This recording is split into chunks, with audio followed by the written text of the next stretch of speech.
sa sinasabing diabetes nila, anumang karamdaman? Opo. Sa mga 25 days pa lang po, maalalaan nila na sila ay gumaling. Halimbawa, isa nag-i-insulin po. Okay. Matatanggal po yung insulin niya sa loob lang ng 10 to 5 days. Gamit hong herbal na to? Herbal po ang gagamitin. Okay.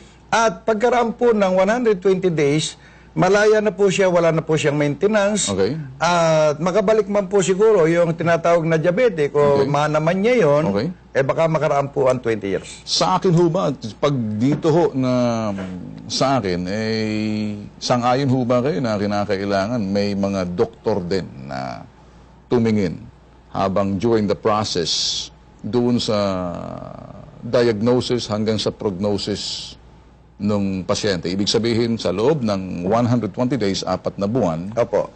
so may kunting supervision naman na hindi naman sa inaano natin, papayag ho ba kayo? Opo. Na may doktor na Opo. tumingin, sumuri at sa walang ibang iinumin para unadulterated na dyan na naggumaling sila. Opo.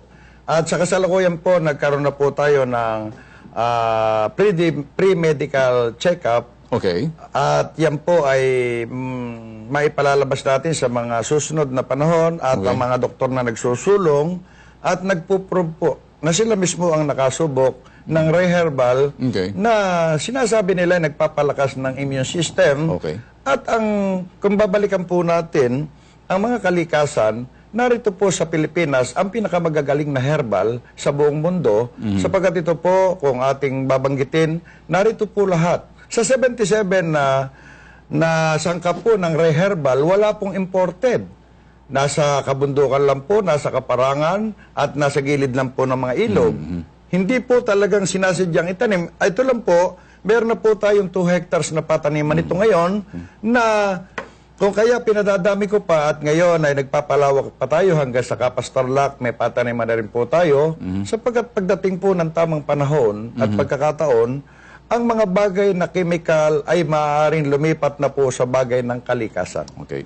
Isang tanong pa ho sa inyo. Marami na ho ba kayo napagaling?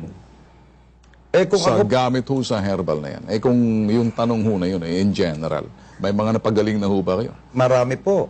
Yun ho ba yung mga marami na ho yun? Siyempre, gumaling na. Meron ho ba kayong sa hamon na yan na kumuha ng bagong mga bilang ng gustong sumailalim sa sinasabing study na imo-monitor sila tapos makikita kung diabetes sila, gamit yan, bababa. Opo. Okay. Marami po at ngayon po ay meron po tayong mga nasa proseso ng paggamit.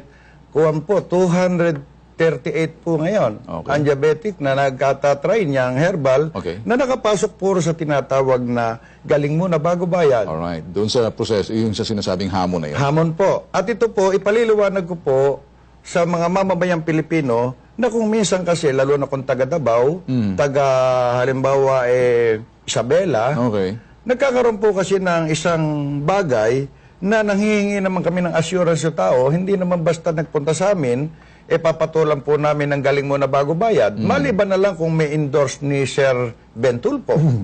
Okay. Halimbawa po'y gumaling siya, hindi na siya nagbalik. Paano naman po ang abanyong lingkod? Ito naman po Kaya nga ho, yung sabing ilista yung mga pangalan ng mga pasyente na gustong sumailalim sa sinasabing study na supervised ng doktor, imo-monitor sila sa parting yan. Medyo may kunting kahirap, medyo maduguho to, no? At marami ho sa ating nanunood na baka sabihin sa medical communities, sa ibang mga herbalist at yung ibang mga kritiko, sa akin ho, ako'y bagay na naniniwala doon sa sinasabing gusto kong paniwalaan yung hamon ninyo na galing muna bago bayad. Opo. At hindi po tayo mapapahiya dyan sapagkat doon po, sasabihin ko na rin po na may mga bagay na proseso sapagkat baka isipin ng mamamayang Pilipino, ako ay nagsasabi ng hindi katotohanan. Ganito po kasi ang proseso ng tinatawag pong galing muna bago bayad. Halimbawa po, nakaubos yung isang tao na diabetiko ng halagang 10,000. Ano po? Ililista po yan, pipirmahan niya, kukunin niya. Okay. Pag matapos na po siyang gumaling, itinatime before po yun. So matuloy sabi, ang sa diabetic na palimot, 10 years na siyang nag-insulin, sa loob lang ng 10,000, itatime before, de 40 mil po. Mura pa rin po yun. Marami nga namamahalan sa ganun. Sabi ko, 40 mil. Magaling ka na bago ka magbayad. Sabi nga nung Kapampangan, subukan pamuraw para mabalo. Kaya sabi ko, wala ka namang ibinayad sa una, wala kang involved na pera. Pag magaling ka na, nasuri ka na ng doktor mo, saka ka lang magbabayad ng time is for. Okay. Parang ibig sabihin, pinagaling kita sa pamamagitan ng herbal na to, hindi kita sisingilin hanggat hindi ka gumaling. Pero pag gumaling ka, babayad ka rin. Babayaran mo yung pagaling sa'yo. Opo. Yun nga ho yung sinasabi nating bagay na yun na kinakailangan may mamagitan na parang tingnan, i-monitor na kung nga ba yung inyong claim doon sa galing muna bago bayad, patutuhanan sa pamamagitan ng kung may mga doktor man na willing, pwede ho nating siguro isagawa yan. May mga kaibigan ho ba kayo mga doktor na? Marami po, 12 doktor po ang nasa Greater Manila. Ano mga espesyalidad ho ng mga doktor na? Iba't iba po Meron po rin sa diabetico, meron sa brain tumor, meron sa mga espesyalista sa pagka-high blood at hypertension, ganun.